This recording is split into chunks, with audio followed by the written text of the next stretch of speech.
Good evening, everybody. Match 13 of the 1975 Cricket World Cup has been played on Brian Lara Cricket just as now. It was Pakistan versus New Zealand at Manchester. Manchester's first taste of World Cup cricket in this tournament. We said it could be like the Pakistan-West Indies game the other day. We said this could be an absolute fascinating game. And what a game it turned out to be. This is up there with Pakistan versus West Indies as one of the best games of the competition. Let's have a look. Just want to see when I've turned the sound down. Yeah, I did turn the sound down. This is the outcome. As you can see, an absolute, incredible, magnificent game of cricket. New Zealand won the toss, elected to bowl on a okay pitch with a decent outfield, but it was in overcast conditions. Pakistan, from their 50 overs, made 273 for 8. 7 more runs than what they made against the West Indies the other day. 51 and 54 for Sadiq Mohammed and Majid Khan. Majid Khan's got 200 runs in the competition, so he joins Alan Turner and Sunil Wetwemi in the 200 club. 350s in 3 innings. He's in sensational form when considering he's been the standing captain for the injured Asif Iqbal.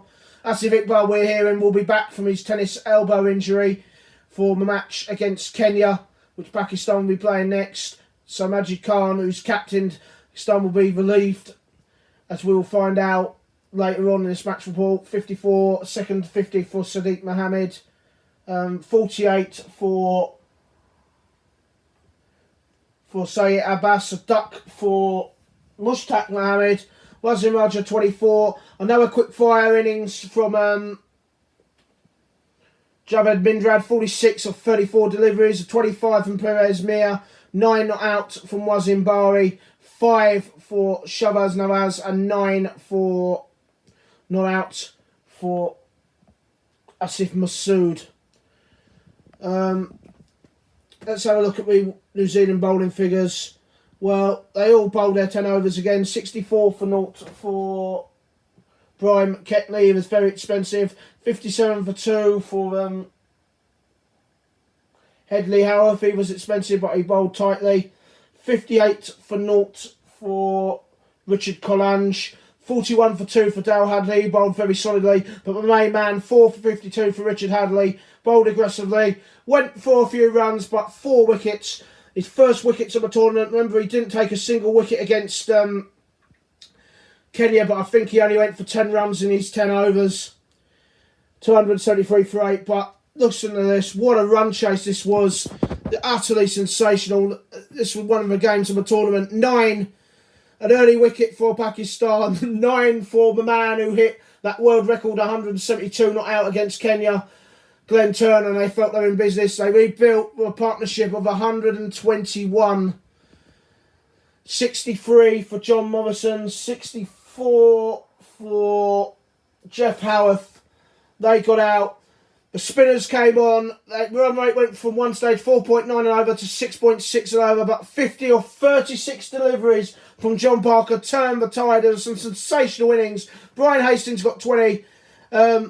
11 for Richard Hadley. He was out at 224 for 6 with just 55 balls remaining. We felt the game was over there and then, and Pakistan were going to sneak home. But then 23 of just 12 deliveries for Brian McKechnie. Absolutely sensational. A wonderful 7th wicket stand of 38 took them to the cusp of glory, and 8 not out for Dale Hadley, and 25 for wicketkeeper Ken Wadsworth of 27 deliveries saw New Zealand home. The bowling figures, well, the spinners tied them down earlier on, but then they started to get the runs pretty quickly. I've ended up doing that a bit too lightly. They got the runs a bit too quickly. I'm sorry, I'm going to have to... Hope you can see this, actually. I can. Just about. Let's just... Yeah, sorry about that. It's a little bit weird tonight, the camera. 2 for 49 for Mushtaq Mohammed. Wasim Raja, 25 for 1. 33 for 1 for Javed Mindrad. 39 for Perez Mir. The hero of the last match, Shahbaz Nawaz, absolutely went all over Manchester. He went for 61 from his 7 overs, 19 for naught for 19 for naught for Nazir Malik. He struggled with his line and length. He only actually bowled 3 overs, which will be very disappointing for him. The main hero of this innings, 3 for 48 for Asif Masood. He took the vital wicket of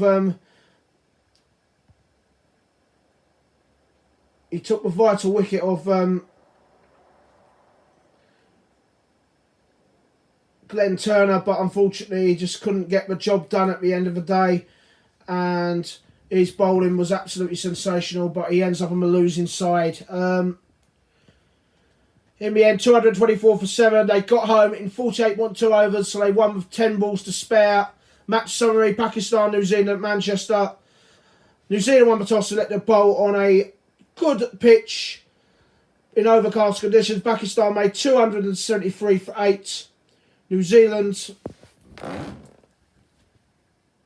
made 273 for 8 from their 273 for 8 from their 50 overs. New Zealand 274 for 7. New Zealand winning by 3 wickets and winning with only 10 balls to spare. Man of the match with 4 for 52. Richard Hadley, only the second bowler to win man of the match in this World Cup. New Zealand's 274 is the highest run chase in this tournament, and obviously the highest run chase in World Cup history, and also the second highest run chase ever in one-day internationals. They finished 1 run behind England's 275 run chase a year ago against Pakistan on this very ground. So Manchester does have a reputation of seeing good run chases. That is a wonderful game of cricket, and what an effort from New Zealand. This is what it means for the Group 1. New Zealand are top on net run rate, 2 out of 2. Tomorrow's match, the old enemy, Australia versus England. One of the favourites against two of the favourites, and England, obviously the host nation, getting ready to play only their second game of the tournament. Australia looking to keep up their full 100% record. Likewise, England, whoever wins that match will probably be favourites to finish top of Group 2. Let's just have a look at the star players for both New Zealand and Pakistan. Utterly sensational game of cricket. Let's get this saved. Should I apologise really for the camera? The picture's a little bit too bright. I've ended up pressing something that I probably shouldn't have, because I felt that you weren't getting a full clear picture of the actual scores, and it was all blurry. But nonetheless, let's have a look at that. There is an average now for Mr. Turner, but let's go into thing. Averaging 5 with a bat. Nawaz, first average with a bat, is now averaging 26 with a ball low. Didn't take a wicket this match. 4 wickets in 2 matches. 176 runs in the tournament for Saeed Abbas.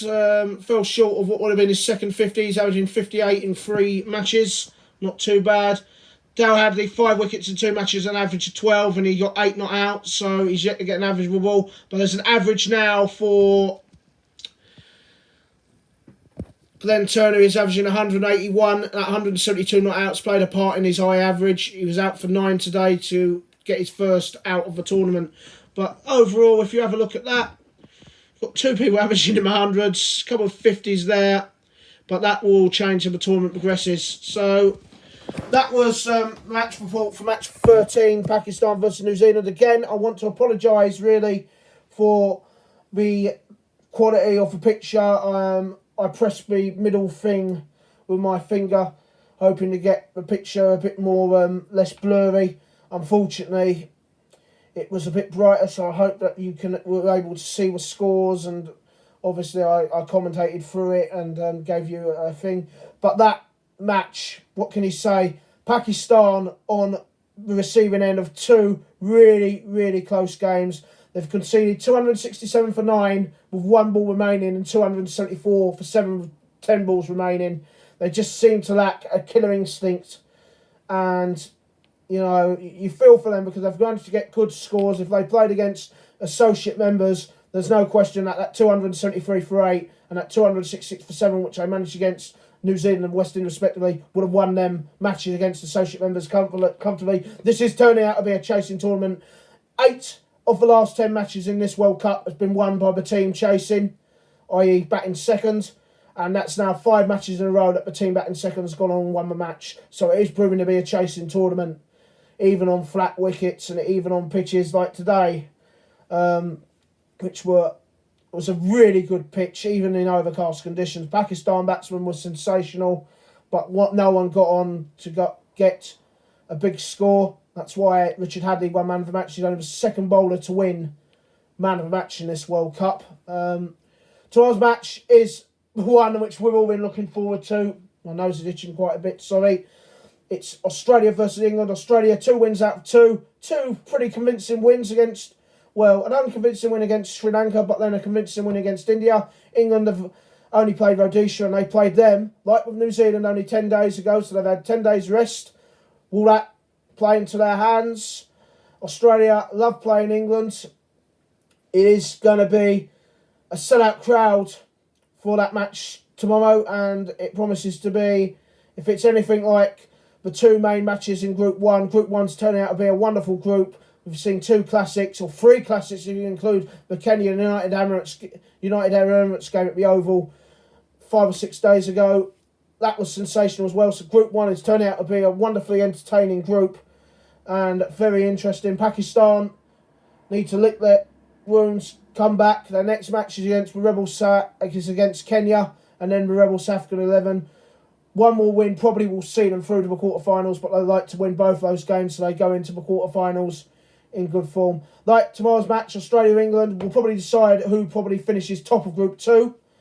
And until then, for match 14 of this World Cup, Australia versus England from Group 2. We'll see you then. I'm Lawrence Howard. Thank you for watching, and I'll give you a match report of the Australia-England match later on tomorrow. Bye-bye.